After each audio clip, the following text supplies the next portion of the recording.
on his face, the one who saved me by his grace.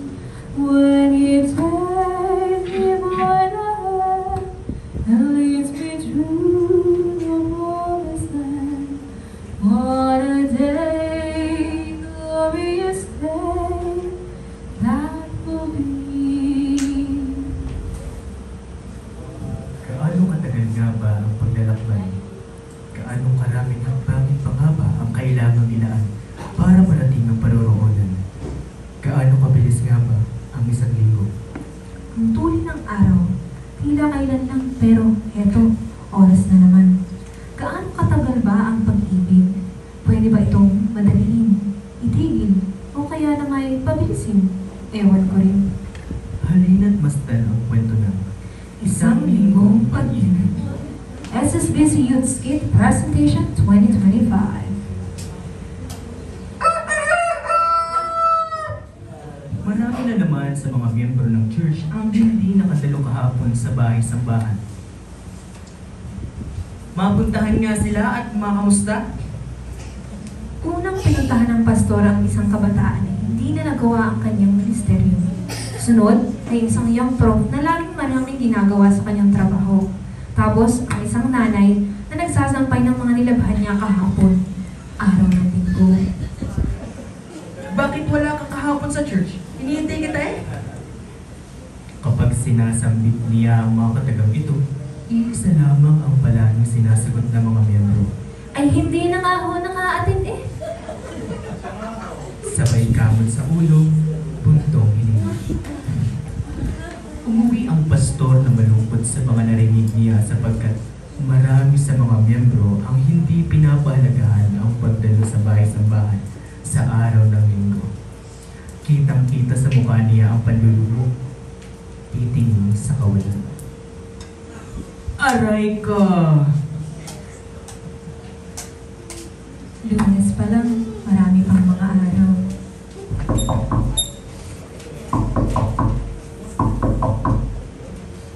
Tao po! Tao po!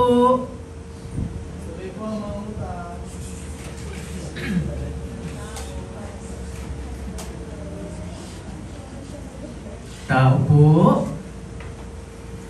Tao po!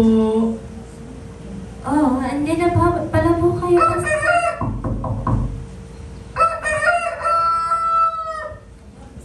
Tao po! Tao po!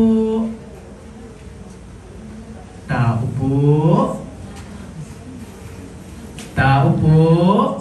Oh, hindi na po pala kayo, pastor. Salamat naman at nakapunta na kayo. Umalis kasi si Juanito. Si Junjun naman ay may pasok sa opisina. Ipapakumpuni ko lang sana itong electric fan kasi tumigil na eh. Mabanas, wala akong magamit.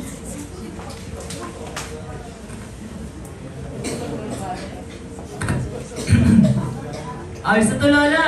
Pwede na ulit din yung magamit. Huwag kayo mawawala sa linggo, ha? Araw yun ang pagsamba. Ay, titingnan ko, pastor, kung wala akong lakad ha. Ay siya, sige ha, salamat ha. Ang mamamaalam pa ang pastor nang tumalikod na ang lola, dala ang electric fan papasok ng bahay.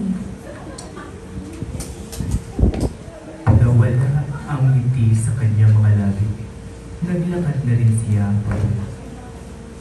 Martes pa lang, marami pang mga araw.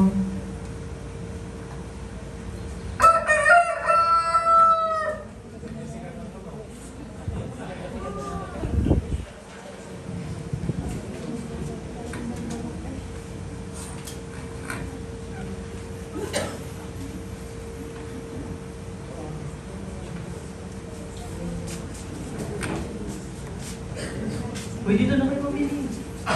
Dito na. Balik! Oh, ang ganda! Dito na! Dito na kayo mamili. 20 na lang sa unit na! Hindi. Ba't ka na? Dito na po kayo. Bili na po kayo. 20 pesos lang po. Hindi, dito na! Punta sa kanila! Namimili ang pastor sa palengke para sa pagkain sa tanghali sa darating na linggo. Habang naglalakad at marami ang dala, ay nakasulubong niya ang isang pamilyar na mukha. Ibinaba ng pastor ang kanyang mga dala. Uy! Ang tagal Okay lang ako. Ikaw? Ito, successful businessman. Ikaw, Pastor, di ka nagsasawa? Ang dami-daming pera na sana kinikita mo kung nagtatrabaho ka sa ibang field. Ay, masaya ako sa ginagawa ko. Ito ang calling ko. Ay nako, ikaw talaga? May biglang iniabot ang pastor, isang babasahin. Ngunit hindi ito tinanggap at nagmadaling umalis. Binuhat ng pastor ang kanyang mga pinamili at umalis ng may lungkot sa mukha. Nagpuna siya ng kanyang pawis. Miyerkules pa lang, marami pang mga araw.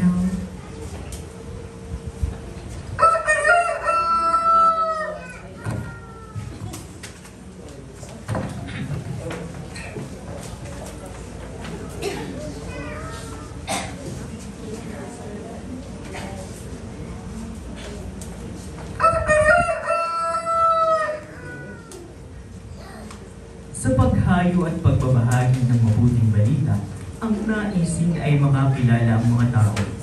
Na kanilang malaman ang pinakamahalagang bagay, ang tungkol sa kaligtasan. Magandang umaga po! Mari po ba ako magbahagi sa ilang sandali lamang? Diba? Yan yung pastor doon sa simbahang nasa ilalim ng lupa. Ay, alam mo, Mare! Sinabi mo pa, para silang laman lupa doon. Siguro wala masasaupo ang miyembro nila doon. Nasa ilalim kasi ng lupa. Iyon po ang pinakamahalagang regalo ng Diyos sa atin, ang kaligtasan sa pangalan ni Jesus. Patuloy lamang sa paghakbang, sa pakikipag-usap, sa pagbabahagi. Hindi alintana ang bigat sa kalooban, sapagkat mas mabigat ang pasanang komisyon na ang Diyos ay paglingkuran.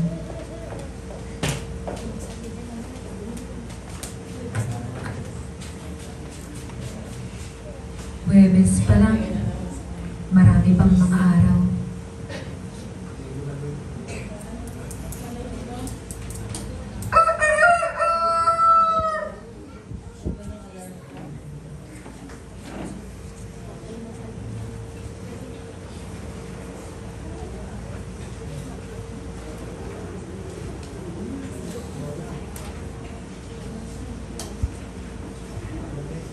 Araw na ng Biyernes at mayroong gaganapin na Bible study. Agad na pinuntahan ng pastor ang mga miyembro na malapit sa gawain. Tao po! Tao po! Ay, pastor, di po ako makaka-attend sa Bible study. Magdidilig po kasi ako ngayon eh. Sige po. Pero umabol po kayo mamaya ha. Nalungkot ang pastor pagkatingin niya sa langit. Hulaan niyo kung bakit. Kasi nga, umaambon ng mga oras na yun. Aray ka! Sunod na pinuntahan ay ang isang kabataan.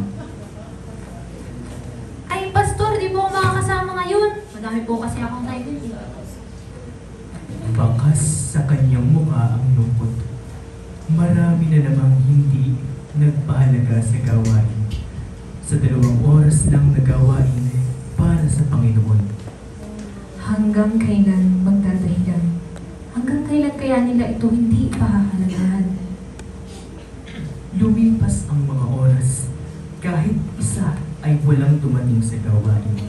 At ito na naman, umalis ang pastor na mabigat ang damdamin.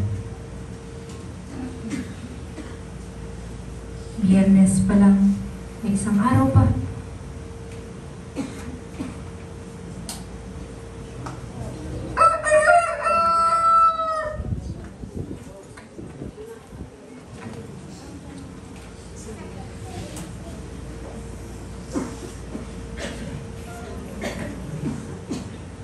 Pagod na pagod, tila mauubusan ng hininga buhat sa maghapong paghayo.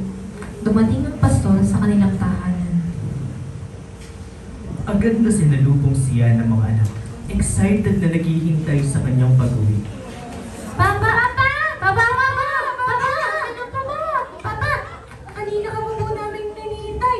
May papakita po ko sa inyo. Natiksan po kami kanina. Ako po, very good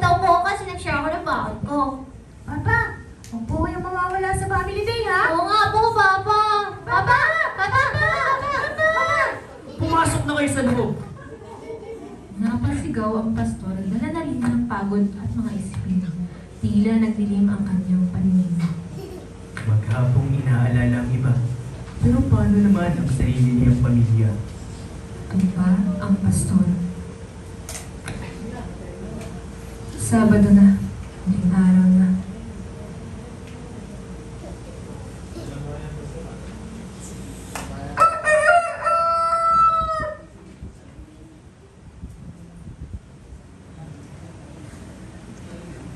Naghahanda ang pastor para sa araw ng linggo. Tinitiyak na ayos ang kaniyang kagamitan. Handa ang katawan, isip at puso.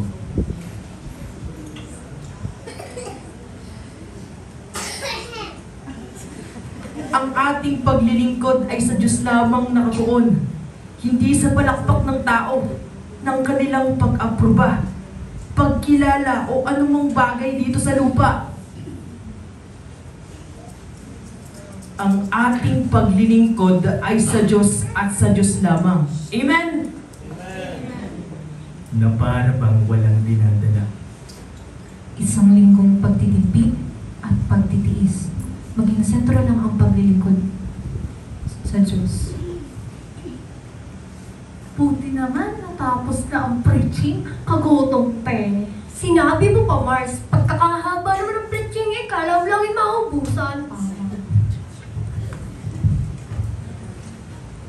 Wala man lang kumamay o nagpasalamat man lang. Lumuhod ang pastor, lumapit sa Diyos. Manalangin ang daigdig.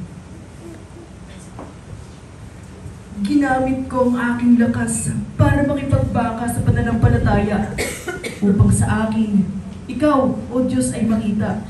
Ngunit ang hirap nilang mahalin, Panginoon. Parang kulang pa ang isang linggo. Pero sa biyaya mo, isang linggo akong iibig. Linggo, kada linggo, paulit-ulit. Linggo, pagkatapos ng linggo, hanggang linggo, sa mga susunod pang mga linggo.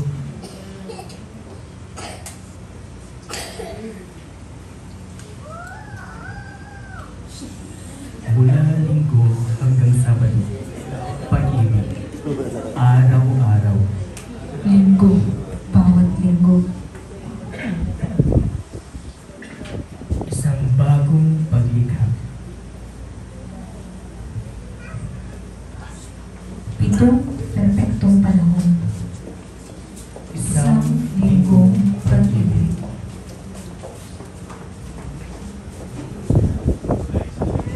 What a day that will be when my Jesus I shall see, and I look upon His face, the one who saved me by His grace. When He takes me by the hand and leads me through the promised land, what a day